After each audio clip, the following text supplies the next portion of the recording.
இயேசு கிறிஸ்து சாட்சி கொடுக்குறாரு. ஒருவேளை உங்களை பற்றி ஆண்டவர் சாட்சி கொடுத்தா எப்படி சாட்சியத்தை கொடுக்கணும்? ஒரே நல்லபடியாக சாட்சி கொடுத்தா மகிழ்ச்சி. நம்ம குறித்து ஒரே கெட்டதாக ஏதாவது சாட்சி கொடுப்பாருன்னா நம்ம வாழ்க்கை தரங்க எப்படி இருக்குன்னு நம்ம யோசித்து பார்க்கணும். அப்போ யோவான் ஸ்நானகரை குறித்து இயேசு என்ன சொல்கிறார்? இயேசு என்ன சொல்கிறார்? இயேசுவே சாட்சி கொடுக்குறாரு. இயேசு கிறிஸ்து யோவான் அண்டைக்கு வருகிறார். யோவானை தேடி யோவான் அண்டைக்கு வருகிறார். இந்த நாட்களுக்கும் அந்த நாட்களுக்கும் வித்தியாசம் இருக்குங்க. இன்றைக்கி நீங்கள் இருக்கிற இடத்துல ஜெபிச்சிங்கன்னா ஆண்டவர் உங்களை ஆசீர்வதிப்பார். அந்த நாட்களில் பார்த்தீங்க அப்படின்னா அதெல்லாம் இல்லை. நீங்கள் என்ன செய்யணும்னா பலி செலுத்துவதற்கு ஆசாரியனை தேடி போக வேண்டும். பலி செலுத்துவதற்கு எருசலேமை தேடி போக வேண்டும். வசனத்தை கேட்பதற்கு அவர்கள் சினகாக் என்று சொல்லக்கூடிய ஜபாலயத்தை தேடி போக வேண்டும். இன்றைக்கி உங்களை தேடி சத்தம் வருகிறது. எத்தனையோ வடிவில் சர்ச்சுக்கு வரலையா, யூடியூப்பில் எவ்வளோ டெக்னாலஜி இன்றைக்கி ஆண்டவர் கொடு, ஏதோ ஒரு வடிவில் சத்தத்தை ஆண்டவர் கேட்டுக்கொண்டே நீங்கள் இருக்கும்படி விரும்புகிறார். வார்த்தை மனுஷனை விடுதலையாக்குகிறது. வார்த்தைக்கு உயிர் உள்ளது. வார்த்தை ஒன்றும் தரையில் விழுவது அல்ல, போய் நிச்சயமாக திரும்பும். நீங்கள் ஆன்லைனில் பார்த்துட்டு இருந்தால் கூட இந்த வார்த்தைகள் புறப்பட்டு போய் உங்கள் அன்றைக்கு அது கிரியை செய்யும். நிச்சயமாக அது கிரியை செய்யும். நிச்சயமாக அது விடுதலையாக்கும். வார்த்தைக்கு அவ்வளோ வல்லமை உண்டு. இயேசு கிறிஸ்துவே யோவான் கிட்ட வராரு. அந்த நாட்களில் தேவன்கிட்ட தான் மனுஷன் போனோம் அங்கே தான் போய் பலிகளை செலுத்தி கொண்டான், விடுதலை ஆனான். அந்த தேவன், அந்த யெகோவா தேவன் யெஷுவாவாக அந்த பூமிக்கு அந்த யெஷுவா தேவன் ஒரு நபரை தேடி போகிறார். யோவான் ஸ்நானகரை தேடி போகிறார். அவனாலே ஞானஸ்நானம் பெறும்படி. ஹல்லேலூயா. அவனாலே ஞானஸ்நானம் பெறும்படி. யோவான் ஸ்நானகரை குறித்து இயேசு சொல்கிறார், அவன் ஒரு தீர்க்கதரிசி. எல்லா தீர்க்கதரிசியை விட யோவான் ஸ்நானகன் மேன்மையுள்ளவன் என்று இயேசு சொல்லுகிறார். ஆமென். யோவான் ஸ்நானகர் ஒரு தூதன் என்று ஆண்டவர் அங்கே அவனை குறித்து தூதன் என்று சொல்லுகிறார். எனக்கு வழியை ஆயத்த பண்ணுவான் என்றும் இந்த உலகத்தில் வாழ்ந்த எந்த மனிதனை பார்க்கலும் மேன்மையுள்ளவன் என்று சொல்லுகிறார். ஹல்லேலூயா. இந்த உலகத்தில் வாழ்ந்த எந்த மனிதனை பார்க்கலும் மேன்மையுள்ளவன் என்று இயேசு சொல்லுகிறார். அப்படி என்றால் நம்மை பார்க்கலும் யோவான் ஸ்நானகர் யார்? மேன்மையுள்ளவன். தீர்க்கதரிசி அநேகரை பார்க்கிறோம், இல்லைன்ற அப்போஸ்தலரை பார்க்கிறோம், இல்லை சீடர்களை பார்க்கிறோம். இயேசு கிறிஸ்து சொல்லுகிறார், யோவான் ஸ்நானகர் மேன்மையுள்ளவன். எந்த மனிதனும் இவன் மேன்மையுள்ளவன். வருகிற எலியா இவன் தான் என்று சொல்லுகிறார். எலியா காலத்திலிருந்து மக்கள் எலியா வருவார் என்று மக்கள் எதிர்பார்த்து கொண்டு இருந்தாங்க. ஏன் எலியா வரணும் எதிர்பார்த்துட்டு இருந்தாங்க? எலியா வந்தால் மெஸ்ஸியாவை அறிமுகம் செய்வார். எலியா வந்தார் ராஜ்யம் யார் என்று சொல்லுவார். எலியா வந்தால் தேவகுமாரன் எங்கே பிறப்பார் என்று சொல்வார். எலியா வந்தால் தேவகுமாரன் என்னெல்லாம் செய்வார் என்று எலியா அடையாளப்படுத்துவார் என்று சொல்லி எலியாவுக்காக அவர்கள் காத்துட்டு இருந்தாங்க. இயேசு சொல்கிற மக்களை பார்த்து, வருகிற எலியா, நீங்கள் எதிர்பார்த்த எலியா இவன் தான் என்று சொல்லுகிறார். யோவான் ஸ்நானகர் தான் அந்த எலியா என்பதை இயேசு கிறிஸ்து சொல்லுகிறார். அன்று வானத்திலிருந்து ஒரு சத்தம் உண்டாகி, இவர் என்னுடைய நேசகுமாரன், இவரில் பிரியமாயிருக்கு என்று உரைத்தது. இது அநேகருக்கு இடிமுழக்கம் சத்தமாக இருந்தது. ஆனால் இந்த சவுண்டு யோவான் ஸ்நானகருக்கு மாத்திரம் கேட்டது, இவர் என் நேசகுமாரன் என்று சொல்லி. அநேகருக்கு ஒரு சத்தமாக இருந்தது, இடிமுழக்கம் சத்தமாக இருந்தது. யோவான் ஸ்நானகர் தெளிவாக தெரிஞ்சது, அவருக்கு அந்த சத்தம் உண்டானது, இவர் என் நேசகுமாரன், இவரில் நான் பிரியமாக இருக்கேன். அப்படி ஞானஸ்தானம் அந்த எசியன்ஸ் முறையின்படி 3 முறை அழுத்தி எடுப்பாங்க. எழுத்த உடனே அந்த சத்தம் இவனுக்கு கேட்குது, இவர் என் நேசகுமாரன், இவரில் நான் பிரியமாக இருக்கேன் என்று சத்தம் கேட்டது. ஹல்லேலூயா. அப்போது ஆண்டவருடைய சத்தம் நம் எல்லோருக்கும் கேட்கும்படியாக தான் நம் வாழ்க்கையில் வாழணும். ஹல்லேலூயா. பரிசுத்த ஆவியானவர் உங்களோட பேசுவதற்கு எப்பொழுதும் ஆயத்தமாக இருக்க. நீங்கள் தவறி போவது ஆண்டவர் விருப்பம் அல்ல, உங்களை பாதுகாத்து கொண்டே இருக்க வேண்டும் என்று விரும்புகிறார். யோவான் ஸ்நானகனுக்கு இயேசு கிறிஸ்து பலியாவார் என்ற அடையாளம் கொடுக்கப்பட்டது. யோவான் ஸ்நானகன் ஞானஸ்நானம் மட்டும் கொடுக்கல, இவர்தான் இஸ்ரேல் ஜனங்களுக்காக உலக ரட்சகனுக்காக பலியாக போகிறார் என்று சொல்லி யோவான் ஸ்நானகர் சொல்லுகிறார். ஏன் அவர் சொல்ல வேண்டும்? கவனிங்க. மறுநாளிலே யோவான் இயேசுவை தன்னிடத்தில் வர கண்டு, இதோ உலகத்தின் பாவத்தை சுமந்து தீர்க்கிற தேவ ஆட்டுக்குட்டி என்றான். கவனிங்க, தேவ ஆட்டுக்குட்டி என்றான். 2வதாக இயேசு நடந்து போகிறதை அவன் கண்டு, இதோ தேவ ஆட்டுக்குட்டி என்றான். அவன் அப்படி சொன்னதை அவ்விரண்டு சீஷரும் கேட்டு இயேசுக்கு பின் சென்றார்கள். கவனிங்க, நேற்று தினத்தில் ஒரு காரியம் பார்த்தோம். யோவான் ஸ்நானகர் யார் என்று பார்த்தோம் அப்படின்னா, அவன்தான் அந்த பஸ்கா பண்டிகையிலே ஆட்டை தேர்ந்தெடுக்க வேண்டும். எந்த ஆடு பலி செலுத்த வேண்டும் என்று சொல்லி ஆசாரியர்கள் தேர்ந்தெடுக்க வேண்டும். அப்போ இவர் யார் என்று நாம் பார்த்தோம்னா ஒரு ஆசாரியன் என்று பார்த்தோம். அப்போது இந்த ஆடு, இந்த தேவ ஆட்டுக்குட்டி, இந்த ஆடு தான் உலகத்தை பாவத்தை சுமக்க போகிற பலியாடு என்பதை யோவான் ஸ்நானகன் சொல்லுகிறான். ஹல்லேலூயா. 2 இடத்துல சம்பவம் நடக்குது. ஒன்று, இயேசு கிறிஸ்துவை பிலாத்து முன்பதாக நிப்பாட்டும் போது அங்கே பிரதான ஆசாரியர்களால் மக்களை ஏவி விட்டபடியினாலே மக்கள் எல்லோரும் அங்கே பரபாசை விடுதலை செய்யுங்கள், இயேசு சிலுவையில் அறையுங்கள் என்று சொல்கிறார்கள். அங்கே பிரதான ஆசாரியர்கள் சொல்கிறாங்க, இவர் தான் போக்காடாக, இயேசு தான் பலியாடாக நிர்ணயம் செய்கிறார்கள். ஆனால் ஞானசாரம் எடுக்கும் போது இயேசு கிறிஸ்து பற்றி மக்களுக்கு எல்லாருக்கும் சொல்கிறாரு. இயேசு கிறிஸ்து அவர்கிட்ட வராதுக்கு முன்னாடி சொல்கிறாரு, அவர் தான் பஸ்கா பலியாடாக இருக்க போகிறார், அவர் தான் உலக பாவத்தை சுமந்து தீர்க்க பலியாடாக இயேசு இருக்க போகிறார் சொல்லி இயேசு மரணத்தை குறித்து யோவானுடைய அந்த செய்தி அங்கே மக்களுக்கு இருந்தது.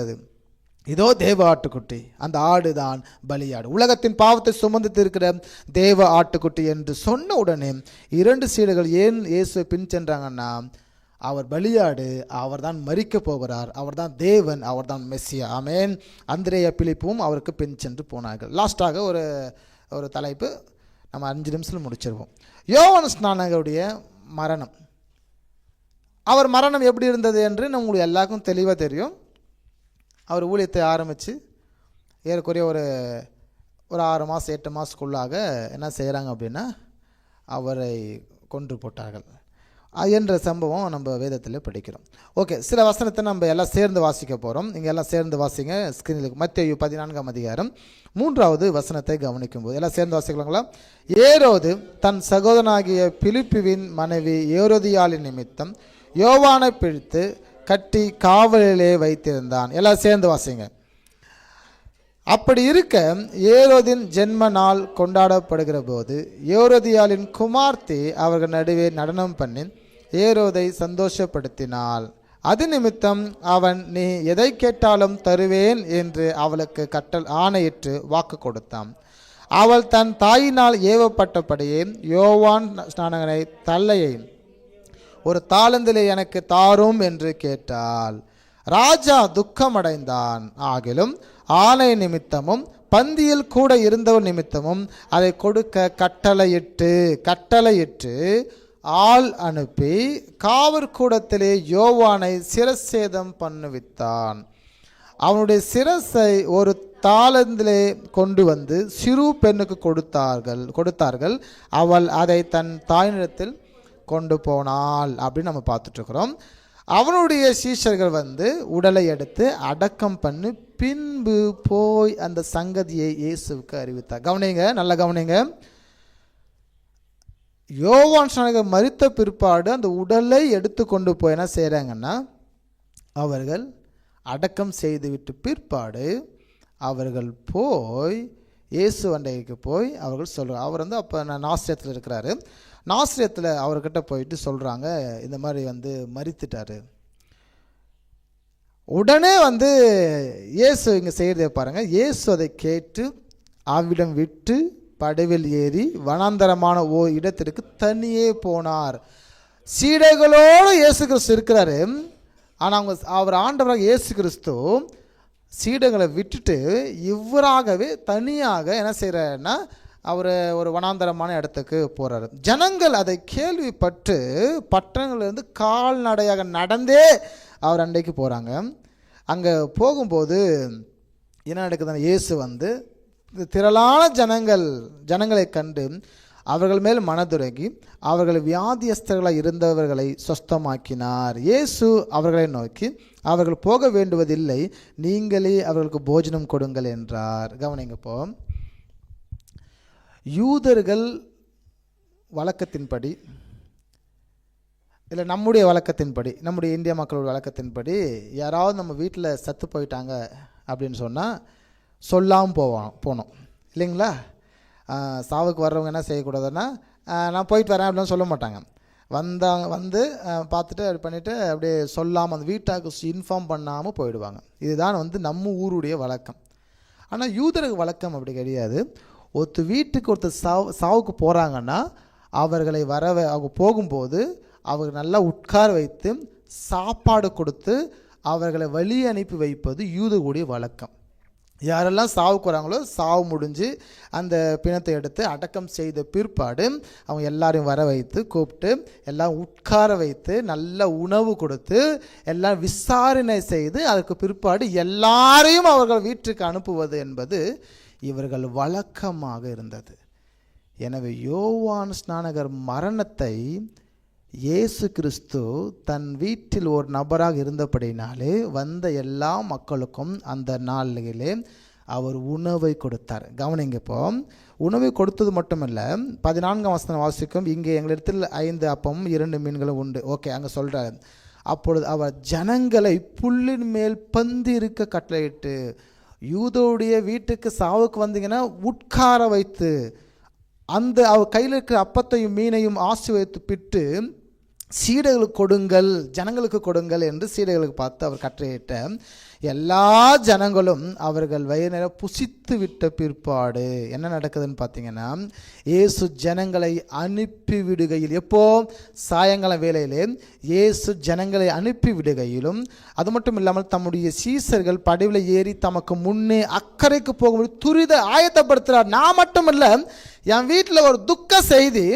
என் வீட்டில் என் நண்பன் இறந்துட்டாரு, என் வீட்டில் எனக்கு வழியை ஆயத்தப்படுத்தினவன் இறந்து போனபடினாலே, யோவான் இறந்து போனபடினாலே நீங்கள் எல்லோரும் இப்போ சாப்பிட்டு முடிச்சு எல்லாரும் இப்போவே நீங்கள் கிளம்பிடணும். 2வது சீடர்களையும் பார்த்து சொல்கிறாரு, நீங்களும் போக வேண்டும். இந்த செய்தி துக்க செய்தி, இது என் வீட்டு செய்தி. ஸோ நீங்கள் எல்லாம் சாப்பிட்டாச்சு. யூத முறையின்படி யோவான் ஸ்நானகரை இப்படி தான் இயேசு கிறிஸ்து அடக்குமுறை செய்தார். ஆமென். அது மட்டும் இல்லை, கவனிக்கும்போது அவர் ஜனங்களை அனுப்பிவிட்ட பின்பு தனித்து ஜெபம் பண்ண ஒரு மலையின் மேல் ஏறி சாயங்காலம் ஆனபோது அங்கே தனிமையாக இருந்தார். ஆமென். அப்போ யோவான் ஸ்நானகருக்கும் இயேசுக்கு இருக்கிறதான 3 முக்கியத்துவமான உறவுகள். நம்பர் 1, இயேசு கிறிஸ்துவுக்கு யோவான் ஸ்நானகர் தூரத்து சொந்தம். 2வதாக இயேசு கிறிஸ்துவும் யோவான் ஸ்நானகரும் நண்பர்கள், அவர்கள் உறவினர்கள். 2வது நண்பர்கள், ஒரே வயதுக்கு குரூப். 6 மாதம் இயேசு கிறிஸ்து சின்னவர், 6 மாதம் யோவான் ஸ்நானகர் பெரியவர். 3வதாக பார்க்கும்போது இயேசு கிறிஸ்துக்கு வழியை ஆயத்த பண்ண வந்த தீர்க்கதரிசி. எனவே இயேசு கிறிஸ்து தனக்கென்று செய்து கொண்ட அற்புதங்கள் ஒன்றே ஒன்று என்னன்னா, யோவான் ஸ்நானகருக்காக அடக்க ஆராதனை முறையின்படி தன் வீட்டாருடைய மரணத்திற்கு அநேகருக்கு உணவு கொடுத்து எல்லாரையும் யூத முறையின்படி அனுப்பி வைப்பது. ஹல்லேலூயா. அதுதான் அந்த நாட்களில் அந்த சம்பவங்கள் நடந்தது. ஹல்லேலூயா. எனவே யோவான் ஸ்நானகர் இயேசு கிறிஸ்துவை இப்படி தான் அறிமுகம் செய்தார்.